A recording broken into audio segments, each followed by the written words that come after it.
Hello दोस्तों। मुझे उम्मीद है कि आप सभी अच्छे होंगे। दोस्तों, आज हम डिस्कशन करने वाले हैं बैंक निफ्टी के बारे में। और कल को आपको ध्यान रखना है, क्योंकि कल को मार्केट में बाजी पलट सकती है। किस लेवल पे पलट सकती है उसे मैं आपको अभी समझाता हूं।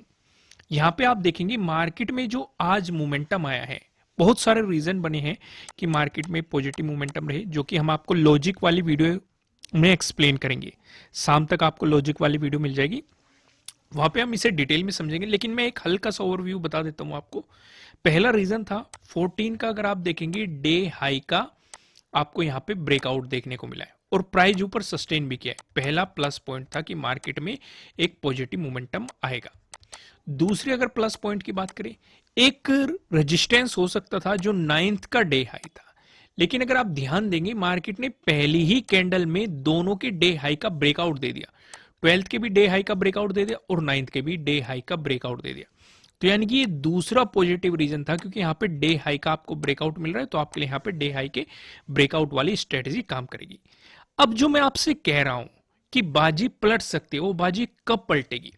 क्योंकि अगर आप इस जोन में देखेंगे मार्केट साइडवेज हो गया और इस रेंज से मार्केट बाहर निकलने की कोशिश करेगा और ऑल टाइम हाई पे भी खड़ा हुआ है। ये आपने देखा कि आज बैंक निफ्टी में ऑल टाइम हाई देखने को मिला। अगर इसका ब्रेकडाउन आता है, फिर से ध्यान से समझो, अगर इसका ब्रेकडाउन आता है तो यानी कि 9th का तो डे हाई का जो है उससे मार्केट नीचे आ ही जाएगा। आपको इंतजार करना है, अगर 12th का जो डे हाई है इससे भी मार्केट नीचे आ सकता है तो बाजी पलट सकती है। इस चीज का आपको ध्यान रखना है। फिर नीचे की तरफ क्या लेवल रहेंगे वो हम आगे डिस्कस करेंगे। इस बात से आप बेफिक्र रहिए, क्योंकि मैं आपके लिए गैप अप गैप डाउन की सिचुएशन या पॉजिटिव या नेगेटिव मोमेंटम चारों सिचुएशन आगे डिस्कस करने वाला हूं इस वीडियो में।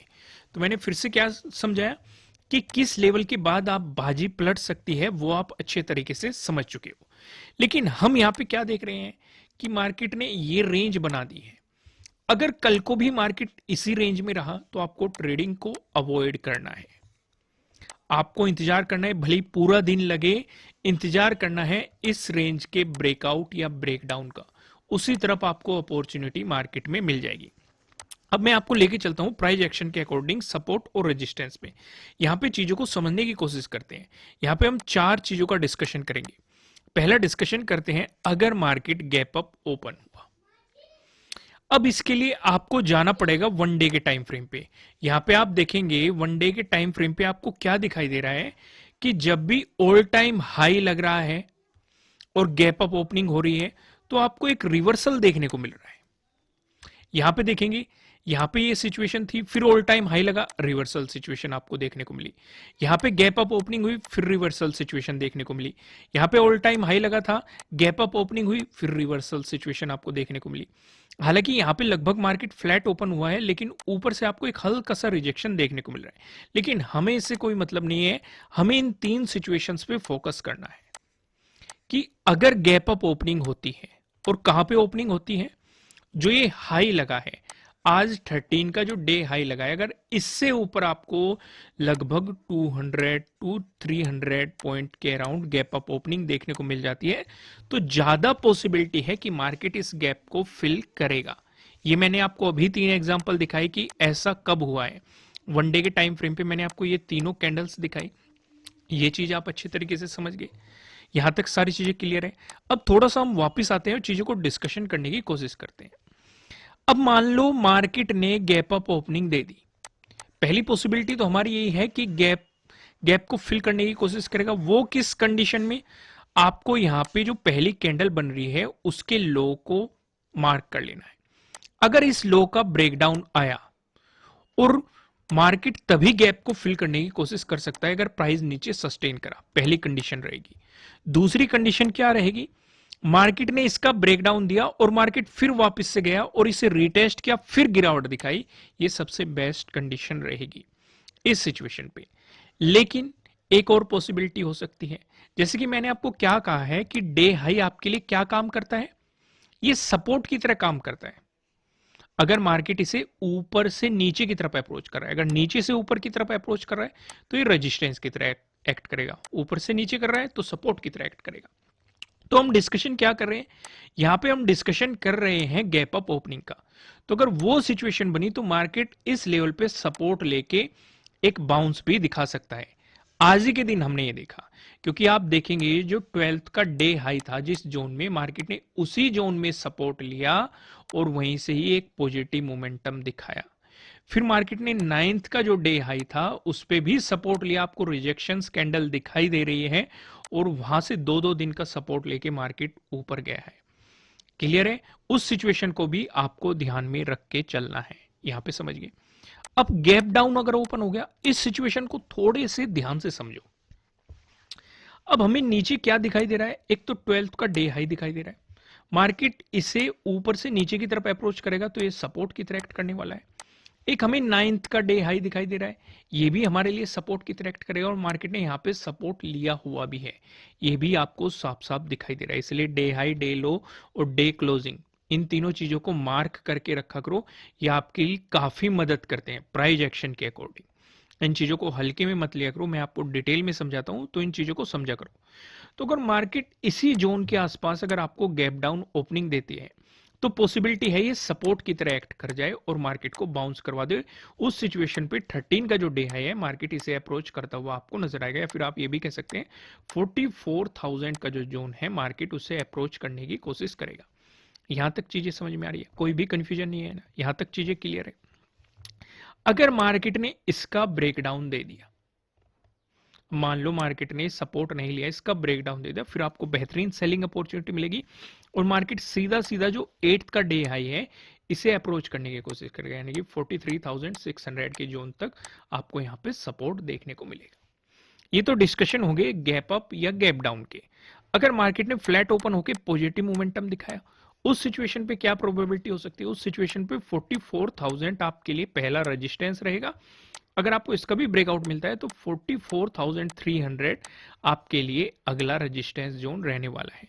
वहीं पे अगर फ्लैट ओपन होकर मार्केट ने आपको नेगेटिव मोमेंटम दिखाया, इन दोनों सिचुएशन पे जो सपोर्ट बनेगा ये 43,800 के अराउंड बनेगा।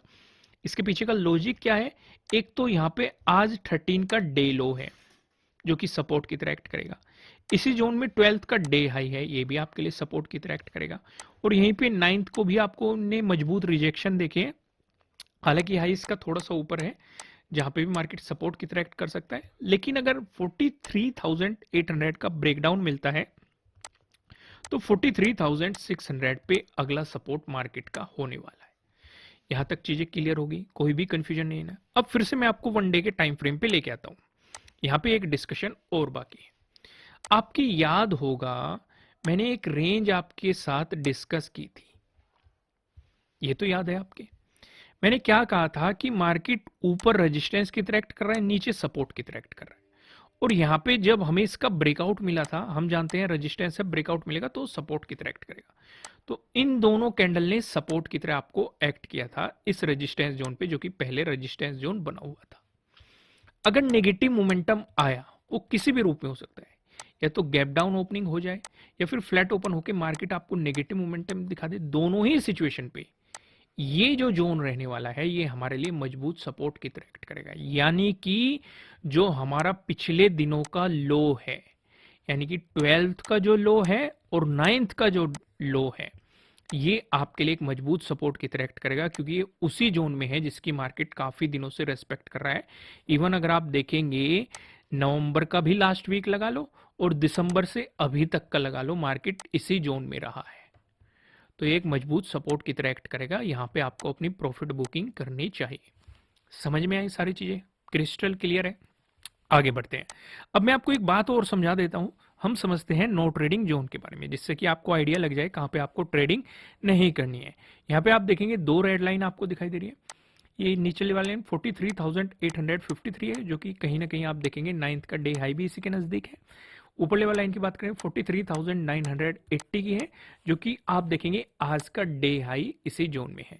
जब तक मार्केट इस जोन में दिखाई देता है, आपको मार्केट में कोई भी पोजीशन नहीं बनानी चाहिए। एक बात और यहाँ पे ऑब्जर्व करो, यहाँ पे मैं आपको बता रहा था कि मार्केट एक साइडवेज जोन में, वो साइडवेज जोन भी यहीं पे है, तो अगर आपको इसका ब्रेकआउट मिला, प्राइस ऊपर सस्टेन किया, तो आपको मिल सकती है बाइंग अपॉर्चुनिटीज। यहाँ पे आपको डे हाई का भी ब्रेकआउट मिलेगा, तो आपके लिए यहाँ पे डे हाई के ब्रेकआउट वाली स्ट्रेटेजी भी काम करेगी। अगर मार्केट ने दिया इसका ब्रेकडाउन, प्राइस नीचे सस्टेन किया तो आपको मिलेगी सेलिंग अपॉर्चुनिटीज। इस केस में मार्केट अपने डे लो को अप्रोच करने की कोशिश करेगा, या फिर आप ये भी कह सकते हैं कि 12th का जो डे हाई है उसे अप्रोच करने की कोशिश करेगा। अगर इसका भी ब्रेकडाउन मिल गया तो मार्केट जो 8th का डे हाई है इसे अप्रोच करने की कोशिश करेगा, या फिर इस जोन में आने की कोशिश करेगा जो कि है 43,600। यहां तक चीजें क्लियर है, क्रिस्टल क्लियर है, कोई भी कंफ्यूजन नहीं है ना। आगे बढ़ते हैं। अब हम देखते हैं पिवट पॉइंट के अकॉर्डिंग कहां पे आपको सपोर्ट दिखाई दे रहा है, कहां पे रेजिस्टेंस दिखाई दे रहा है। अगर बैंक निफ्टी में आपको एक पॉजिटिव मोमेंटम देखने को मिला, उस सिचुएशन पे जो हमें पहला रेजिस्टेंस नजर आ रहा है 44,000 पे आपको पहला रेजिस्टेंस दिखाई दे रहा है। अगर आपको इसका ब्रेकआउट मिलता है जो आपको दूसरा रेजिस्टेंस दिखाई दे रहा है, दूसरा रेजिस्टेंस बताने से पहले मैं आपको बता दूं आपके लिए किसी भी तरह का ना तो कोई बाय रिकमेंडेशन है ना ही कोई सेलिंग रिकमेंडेशन है। ये जस्ट एजुकेशनल पर्पज से बनाई गई एनालिसिस वीडियो है। इन्वेस्ट करने से पहले आपको अपनी रिसर्च करनी है, अपने इन्वेस्टर की सलाह लेनी है, क्योंकि प्रॉफिट भी आपका होने वाला है, लॉस की जिम्मेदारी भी आपको अपने आप लेनी है। जो यहाँ पे हमें दूसरा रेजिस्टेंस नजर आ रहा है 44,109 पे नजर आ रहा है। अगर आपको इसका ब्रेकआउट मिलता है जो आपको तीसरा रेजिस्टेंस दिखाई दे रहा है 44,168 पे आपको दिखाई दे रहा है। वहीं बात करें बैंक निफ्टी में, अगर आपको देखने को मिला एक नेगेटिव मोमेंटम, उस सिचुएशन पे जो हमें पहला सपोर्ट नजर आ रहा है 43,857 पे नजर आ रहा है। अगर आपको इसका ब्रेकडाउन मिलता है जो आपको दूसरा सपोर्ट दिखाई दे रहा है 43,765 पे नजर आ रहा है। अगर आपको इसका भी ब्रेकडाउन मिलता है जो आपको तीसरा सपोर्ट दिखाई दे रहा है, ये 43,618 पे आपको यहाँ पे तीसरा सपोर्ट दिखाई दे रहा है। दोस्तों इस वीडियो को लाइक कीजिएगा, नए हो चैनल पे तो चैनल को सब्सक्राइब कीजिएगा और बेल आइकन प्रेस कीजिएगा, जिससे आपको आने वाली वीडियोस के नोटिफिकेशन मिल सकेंगे। कमेंट करके मुझे बताइएगा कि आपको एनालिसिस कैसे लग रहे हैं, आपके लिए कितने हेल्पफुल है। फिर मिलेंगे किसी नेक्स्ट वीडियो में किसी अच्छे कंटेंट के साथ। Thank you.